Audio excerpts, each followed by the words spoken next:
If I can get everyone's attention, please. Shh. All right, welcome back, everyone. We're now going to proceed with our final keynote speaker. Shh. Born here in Monterey, he's an acknowledged marketing and management consultant, known for his creative and innovative methods that he has taught in various institutions, such as the University of Miami and the Technological Institute of Monterey. Throughout his career, he's counseled a number of socially responsible firms and led them to reach new heights. His skills and advice will be extremely handy for the array of projects that have been presented at our conference. Everyone, please help me in welcoming Mr. Horacio Marchand.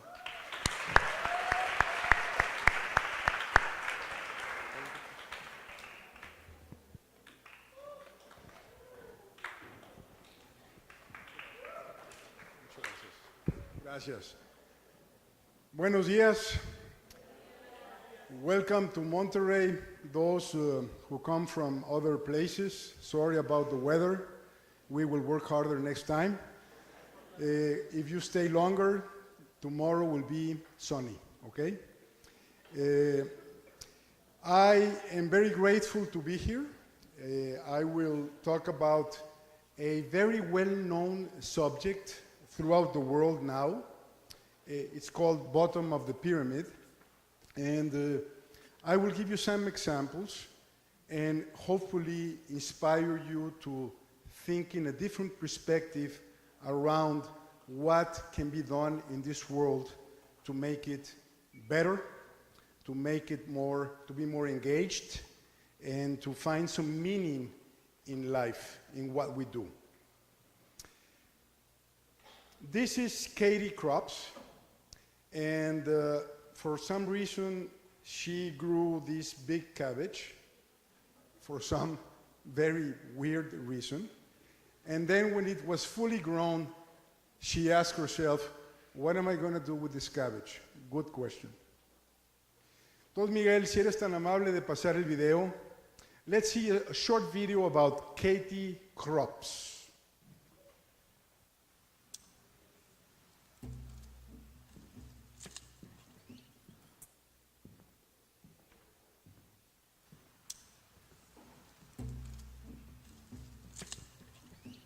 Some people approach an issue and say, well, this issue is too big, I can't do anything about it.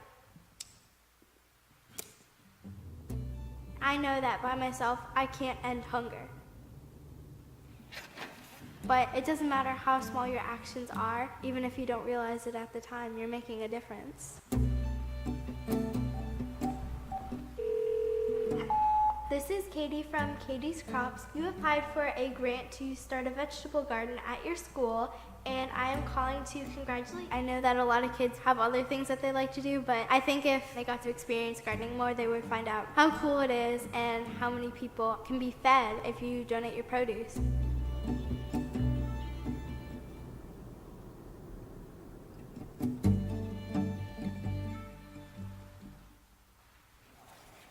When I was in the third grade, my third grade teacher had signed up for the program where they give cabbages to third grade classes across the country. So I picked out my seedling and brought it home to plant it. I just watered it every day, took care of it. When my friends came over and they're like, oh my gosh, Katie, look how big your cabbage is. It just kept on growing until it reached 40 pounds. This little light bulb went off inside her head and she said, Mommy, Daddy, I know what I want to do with a cabbage. I thought, well, maybe it'll help to feed a couple of people. I never in a million years thought this cabbage is going to feed 275 people at a soup kitchen. When I looked at the people in line, I thought, wow, they're just like my family. For all I know, they could be my family who've fallen on hard times. We've gone through dramatic changes in our own personal life, and it's humbling. Our kids know when you can help someone, you do what you can, because eventually you may be that person standing in that line. They served my cabbage with ham and rice. I got to serve it, and I got to see all of the faces in line. We got in the car that day, and she sat very quietly for a while. I said, everything okay? She said, you know what, Mommy? If one cabbage could feed that many people, imagine how many people a garden could feed.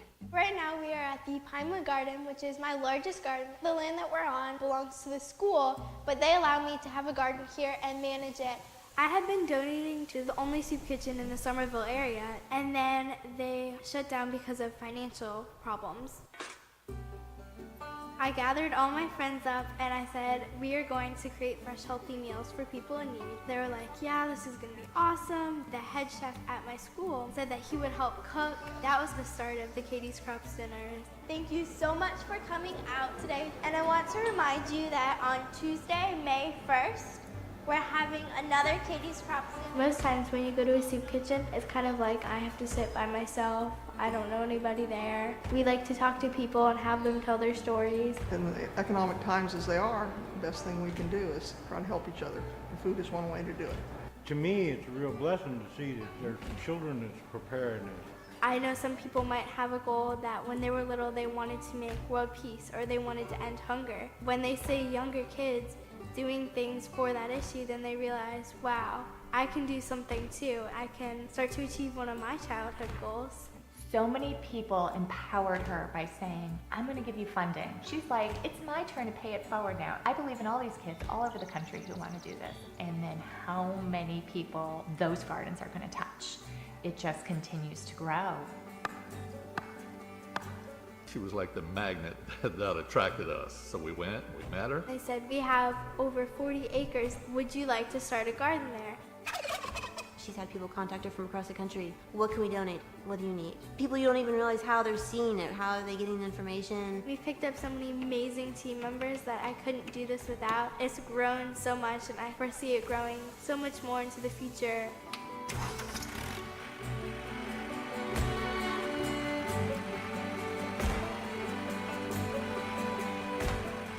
There aren't enough hours in the day for everything Katie wants to do. She maintains that fabulous innocence. She always says, why not? As opposed to, I can't do that. Never that. It's, why not? We can do this. I know that hunger is way too big for one person to take on, but you never know what can grow from just one thing.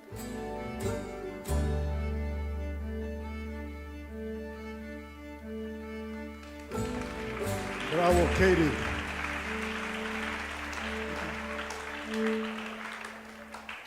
Good for Katie.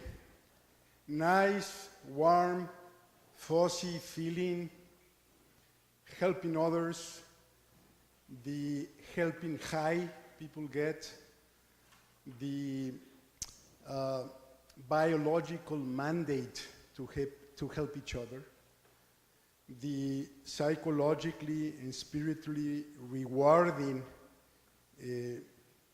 activities that give sense and purpose to life.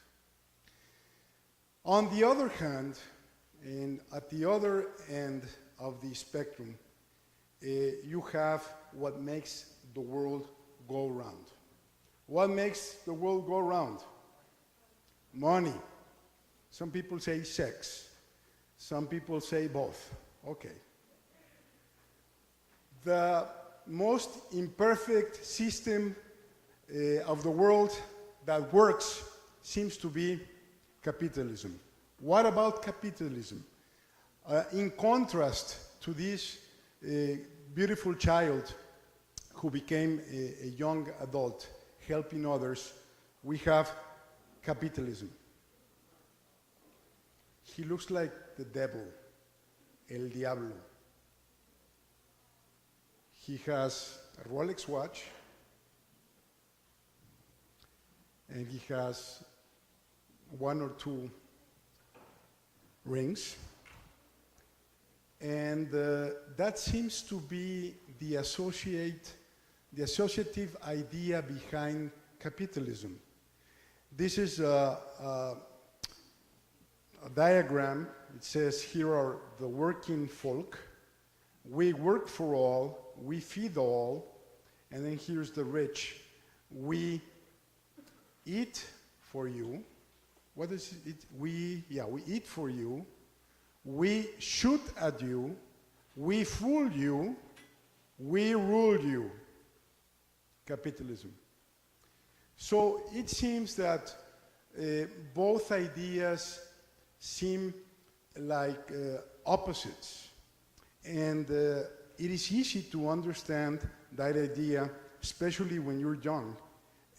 That, in fact, has been an discussion. Never-ending discussion between make money, or help people. That curse of the or instead of the and. No? Here is an example of the United States. The top 1% most wealthy own 43% of all American wealth. The next 9% own 40%. The bottom 90% own 17%. And this is the United States of America. Katie Crops, feeding the hungry, was the United States of America. Y México, y Colombia, y Brasil, India, Africa. So, what are we going to do about it?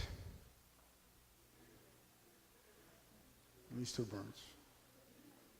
We don't have a Mr. Burns at the American School, no? By any chance, a Professor Burns, no?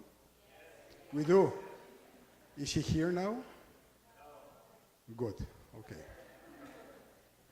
Well, you're all familiar with this guy.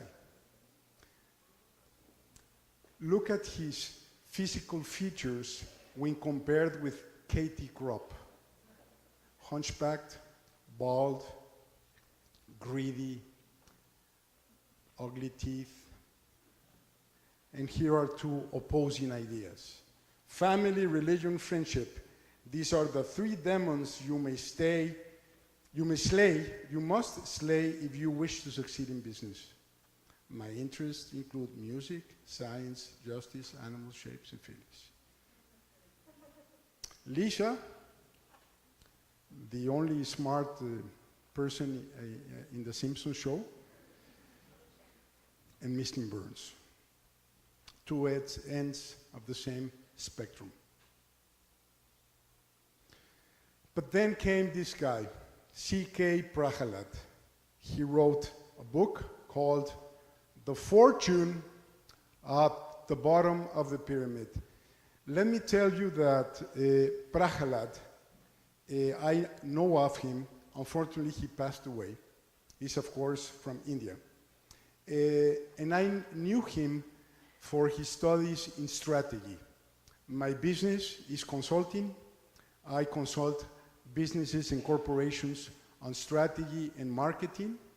And I teach executives and business owners in many places like Spain, United States, Peru, Colombia, Chile. And I have studied Prahalad from a strategic perspective, from strategic frameworks to deploying business initiatives, how to be successful, how to become wealthy. And I don't think there's nothing wrong with being wealthy. I don't think there's anything wrong. So when I find that Prahalad has written a book that had a social content, I was very intrigued. So I ordered it in Amazon. I received it next day, paid more for the freight than for the book, and read it in one night, non-stop. I was captured by his thoughts. There is an invisible market waiting. For me, strategy means seeing something the competition does not. For me, strategy means if your competition goes to the right, you go to the left. If the competition goes to the left, you go to the right. If the competition delivers pizza so-so, you go for the only established company in the world, at the time it was an innovation, that promises 30 minutes or free pizza, Domino's. The only 24-hour news channel in the world, CNN. All these angles of differentiation, of doing something that the competition does not. Seeing the world in other ways, immediately when I read this book, I said, wow, strategy. I'm talking business now. I'm not talking of being social or conscious, social conscious for the minute. I'm thinking, how can I beat the competition? How can I find a niche in the market where I can profit in exchange of a value proposition?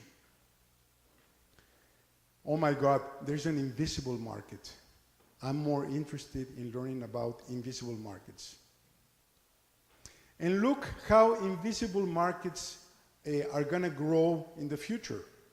Africa is going to be, in comparison, this size in growth versus Europe. You see this little guy here? That is Europe. Oceania, Asia, Asia Pacific, world growth, 1.17 billion, but it seems that Africa and Asia, Oceania with Asia, is going to be like the two big markets in the world.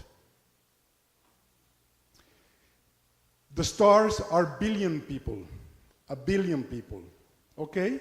So you have a billion people in America, in all America, 1 billion people in Europe. This is the year 2100.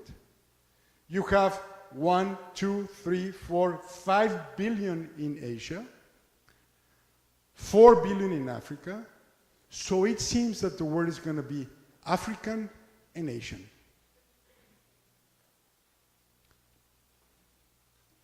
Those are the markets that are going to grow in the next future.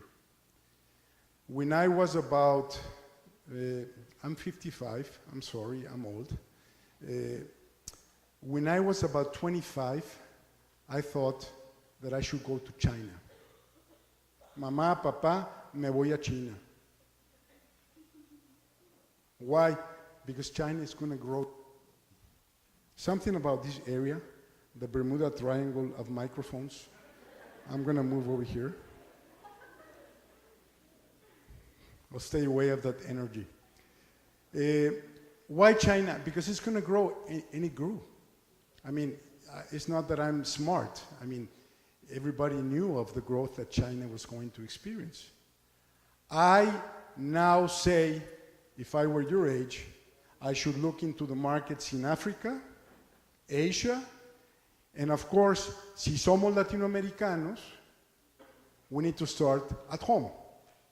For some reason, we were born in Mexico or Panama or Colombia or the United States or Canada. For some reason, we were placed there. Our responsibility starts with our neighbor, of course. But the big markets are going to grow in unexpected places. One of the highest growing countries in the world, Nigeria, Nigeria, Bolivia. ¿Cómo que Bolivia? Peru, yes, Peru. Mexico, we don't want to go there now, okay? Esa es otra junta, esa es otra conferencia. But I'm talking about invisible markets that people underestimate. The competition underestimates. Why? I have worked in corporations. I have worked in corporations and as a consultant for corporations. When any innovation comes to the board or to the meeting or to the table of discussion, the first killer question is, how big is the market?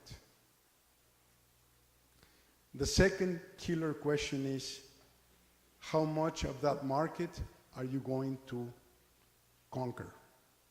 Those two questions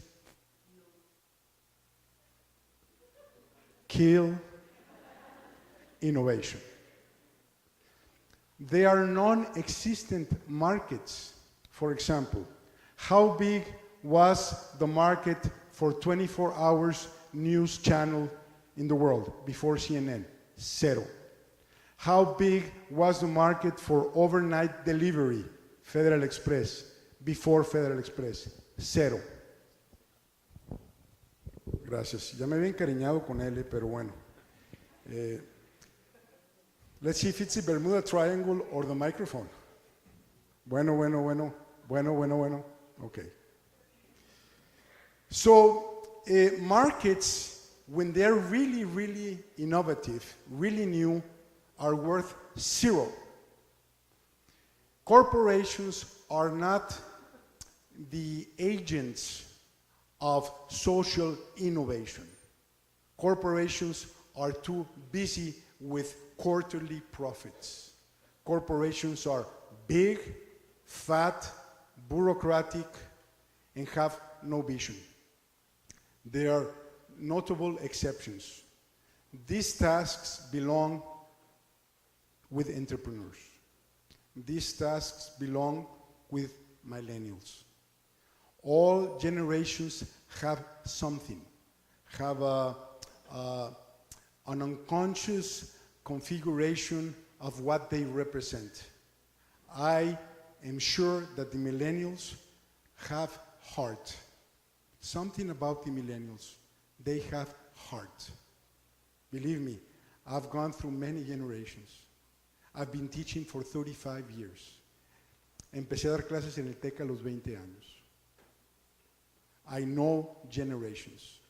So, good luck for you guys that corporations are mostly slow. There are exceptions. I will mention perhaps a few.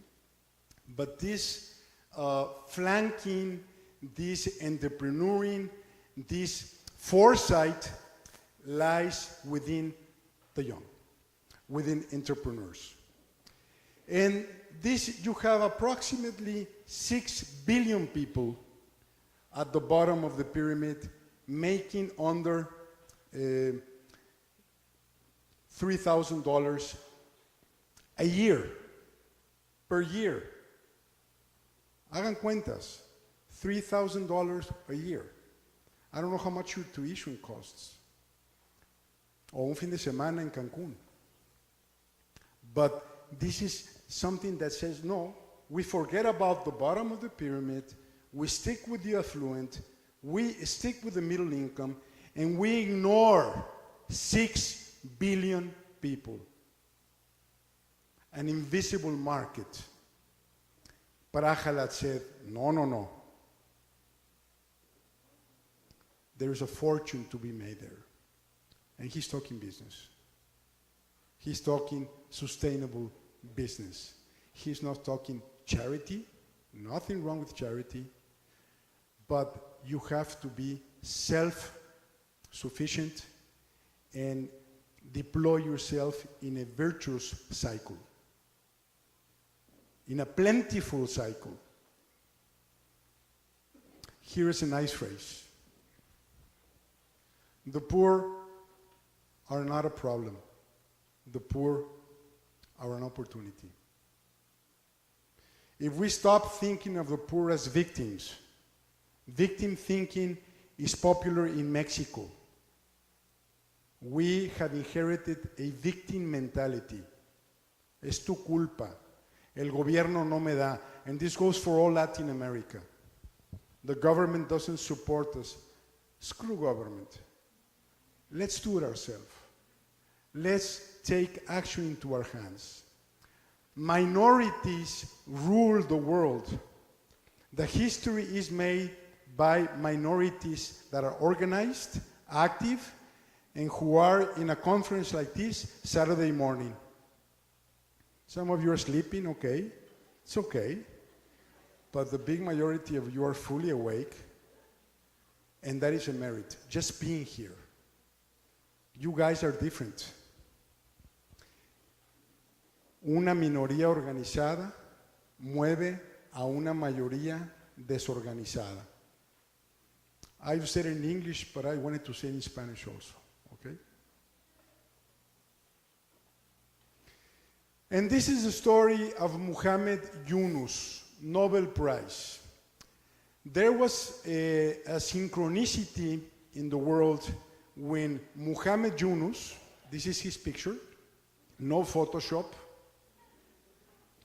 and this is an image of Sufia. I couldn't find a picture of Sufia.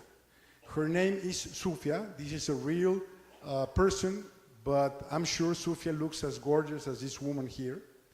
And this is a chair sewn with bamboo.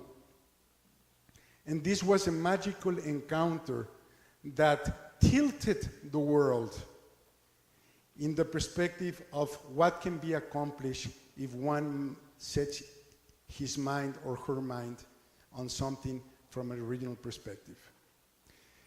PhD in economics from Vanderbilt University. He was teaching economics at the University of Tennessee, and he went back to Bangladesh for the holidays. So he was taking a walk, and he saw poverty here, poverty there, dead people, zombies, comatose. I said, what is happening with my country? I do not tolerate this misery. Nomás váyanse aquí enfrente a Santa Catarina. Although, when you compare Bangladesh with Mexico, well, Mexico is heaven. She met Sufia and asked her, what are you doing? I'm sewing this chair. How much money do you make? 2 cents per day, 2 pennies per day. 2 pennies, less than a nickel, okay? How can you live with 2 pennies? Well, that's what I can afford. I have 3 kids. Who do you sell the chair to? I sell the chair on an exclusive basis to the guy who lent me the money to buy the bamboo. How long have you been selling the chair to this same guy, to this shark? About 2 years. For 2 pennies a day? Yes. How much money do you need to get rid of this guy, of this middleman? How much money do you need so you can buy your own bamboo and you go to the market and sell it at market prices and make a higher profit? How much money? 20 cents. So he got very angry. And he also gave classes in Bangladesh, and he talked to people like you, his students, and said, guys, we have a problem. The problem is Bangladesh. 42 students went scouting to this village and asked each person, how much money do you need so you can be self-sufficient and get rid of the sharks? The total amount, this is Mohammed Yunus when he was younger, time passes by, 42 families, with $27, he would change the life of 42 families. He took it out of his wallet, gave the money to his students, and told his students, tell them it's a loan, no freebies, no charity, no giveaways. Me tienen que pagar. So the students went, they gave the money, and the sharks all left the village and moved to another village. Okay? This was the concept of the microcredit. The average loan after 5 years was $28. Nothing. Unseen, invisible markets. In October 18, 1983, Grameen was authorized as an independent bank. Bueno, okay. ¿Saben por qué se dice bueno, por cierto? In Mexico, bueno means good, okay? So we answer a phone and say, bueno, it means good. Good what? No? O sea, bueno qué, güey. The reason was that in the beginning, they were very bad connections. Mala, bueno, bueno. So, bueno, oh, bueno, okay, it works. So that's why we say bueno. Another thing we say in Mexico is mande. Latin America says que, what. Mexico says mande because we were used to obey the Spaniards when they came from the Congo. Mande usted, señor, no? But it's better to say que, okay? ¿Sí me expliqué? ¿Sí? Bueno, y si no, a la salida les platico otra. So let me go back to the story, okay? Let me go back to the story.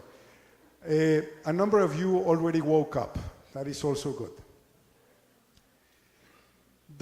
He won the Nobel Prize in 2006, el Premio Nobel, and the microfinance model through the world is serving 100 million people with 25 billion of loans. This is an idea that started in Bangladesh in a small village. Break the self-defeating poverty cycle to enable them to pay off their debt. Reasonable terms, no written contract, based on trust. This is unthinkable in the business world. So people loved the idea. Global organizations called Mr. Yunus and said, Muhammad, do you want some money? I want to give you some money. You have such a great corporation. And you know what he said? No. No charity. He has said no more than 1,000 times. They asked him, why is it that you don't take money so you can grow your business? Because I want to prove this is a self-sustaining model. No freebies, no charity, no me den limosna. This is a corporation that makes money. And this is fascinating. He has never taken money from any organization because he wants to prove a model that works. If you help and you make money, you don't need money from others. Self-sustaining businesses. Something interesting, 98% of the lenders, not of the lenders, ¿cómo se dice? No, los que, a la que les prestan. Borrowers, thank you. 98% of the borrowers are women. Why? Because women are better when it comes to credit. Un aplauso a las mujeres.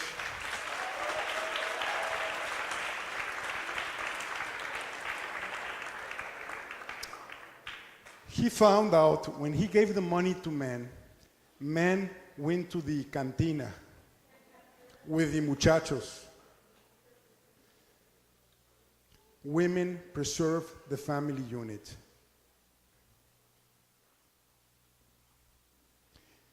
In 2011, 8.3 million borrowers, 98% of whom were women, 2565 branches. Grameen Bank provides almost 82,000 villages, covering more than 97% of Bangladesh.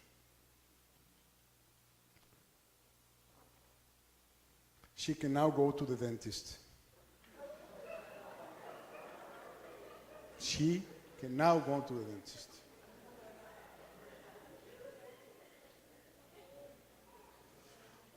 What else does the market need? Okay, we're talking about loans.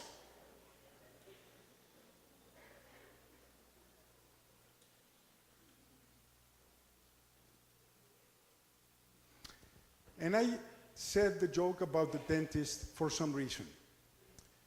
First, people need to take care of physiological needs.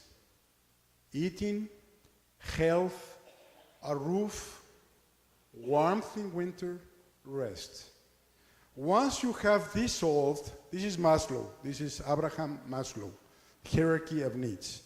You move on to security and safety. If you solve the first two, you move up the scale, then you want to belong. Then you have time to build a relationship, to be part of a group. Then you want to feel good about yourself. And over here on the top, these are the problems of the wealthy. Achieving one's full potential. People who have no food to eat do not care about self-actualization. Transcendence. Los problemas de los ricos están acá arriba and the problems of the poor start here. But you find some fascinating things. You find people in India who do not eat for days for their spiritual beliefs. In other words, this hierarchy has a logical order, but we are human beings. We are complex people. We are complex entities, so to speak. But this is some idea. If you think of the bottom of the pyramid and you transpose or juxtapose both pyramids, that gives you an idea of where the needs are. Okay, here is an example. Philippines, Sobel, supplying water 24/7. But before Manila Water Company was privatized, before business came in, only 3 million of 5 had access to water. Those who lacked water often had to pay middlemen. Here is the shark again. Middlemen 10 times the price of water. Since privatizing, 99% of Manila citizens can now access 24/7. Charity? No charity.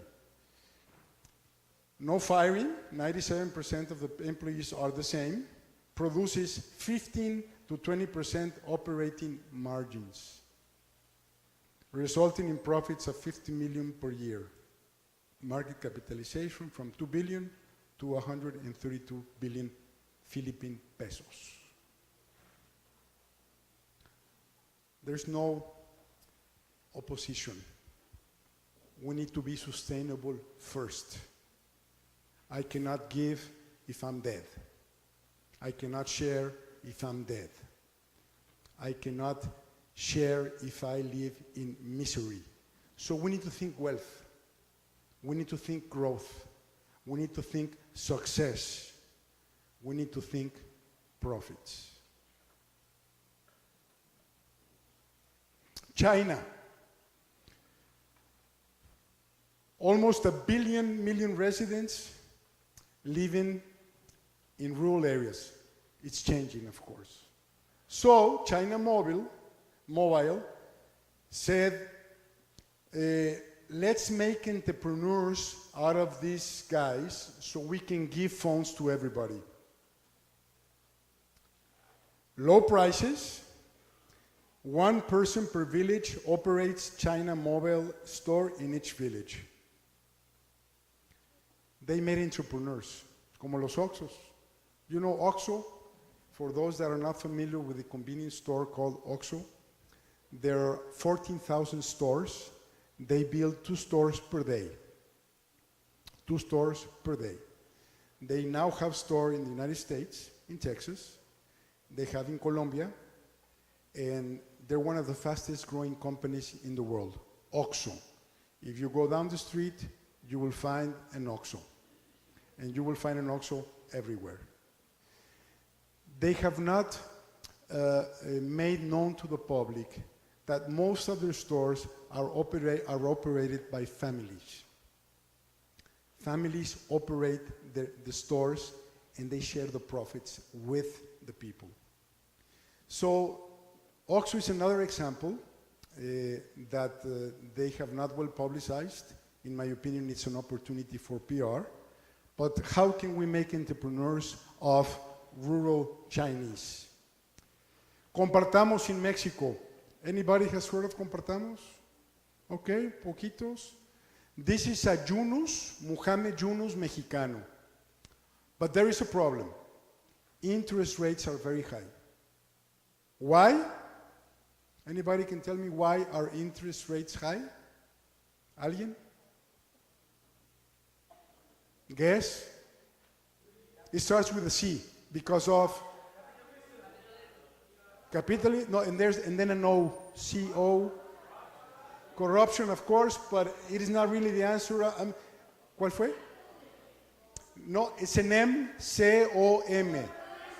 Because there is a lack of competition. Bravo. ¿Quién fue el que dijo? Levante la mano, raise it. Bravo, bravo. Un aplauso. Okay. Just for curiosity, your names, please. Tu nombre. Muy bien, David. And? Bárbara, David and Bárbara. Muy bien. Estrellita en la frente para los dos. Because there is a lack of competition.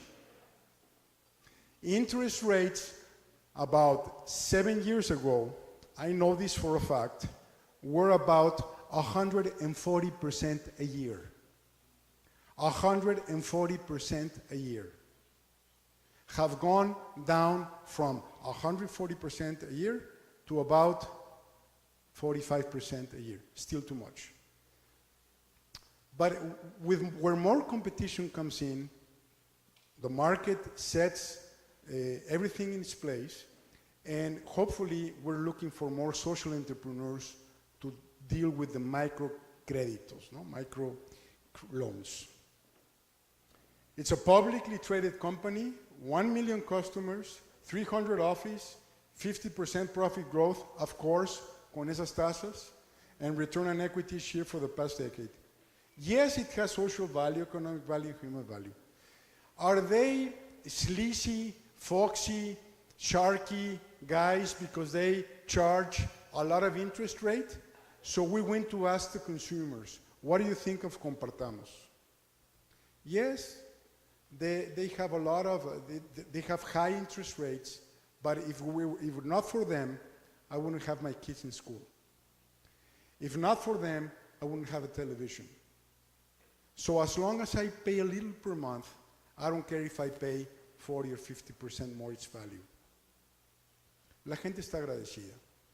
Well, good for Compartamos, but we're waiting for some competition to come. So we're going near the end, okay? So then we can go, and this is today's Sábado. What do we need to do? Seeing the opportunity in the base of an opportunity, the pyramid, seeing the opportunity in the base of the pyramid, applying business principles to solve social problems. Business principles. You need to learn business. The good heart you already have in your bodies. You guys are here. You are equipped with a good heart. You need business practices. Low-cost solutions, thinking differently, and you need to be engaged with the community as you are. 4 vectors. Buying power, improve access, be local, and deal with dreams. We all want to be better. We all want to change the world like you. So here is the end, and this is a schematic. Here is high social value, low social value, no profit or charity, profitability. My opinion, one of opinions of all the guys that stood up here in these days, this is my opinion, is we should aim to be profitable and high social value. No or, and. We should think profits. Profits are okay, especially if you already have a good heart. And it is also a strategic advantage. We do what the competition is not doing. We need to develop this site. I will end up with something that happened to me about 20 years ago. There was this nice girl from Monterrey who came to my office and said, Horacio, necesito que me ayudes. I need your help. I want to open a business that donates 80% of profits. And I asked her, you want to give away 80% of profits? Yes. And what are you going to do with the other 20%? Well, it's for me, of course. I said, no, don't do it. Why? Because you will surely die in time. Your business will. You too, in the long run. But the thing is, you shouldn't give away so much money in the beginning, especially in Mexico with the interest rates. The interest rates in the United States, in Canada, Europe are near zero. Here we have very high interest rates. And if a business doesn't make money, you cannot reinvest into the business. Why don't you do it the other way around? You give away perhaps this, but you keep this so you can grow your business and make this happen.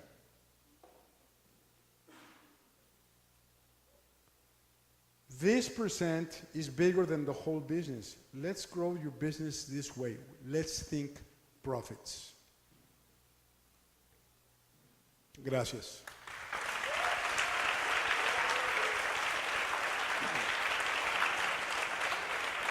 We have time for a couple of questions or comments. Couple. A ver si es cierto que las mujeres, from any lady to be. Gracias. Gracias. 2 questions. 1, 3, 4. ¿Sí? Eso. También los hombres, ¿verdad? Muy bien. Bravo. What are some of the works or companies in which you've been a consultant to? OXXO, of course. I guess you figured OXXO. Cemex has a beautiful program called Patrimonio. You should look it up. Patrimonio. It's based on the model of Grameen. You have families helping each other. PepsiCo, Latin America. Pollo Frito churches. I know it's almost time. And smaller companies like Productos Pennsylvania. I mean, it's like 27 years of consulting. What are like the biggest companies you've been a consultant to? The biggest companies? I guess probably Cemex. Cemex is a very big company. But I'm open for business if you have any references. Gracias.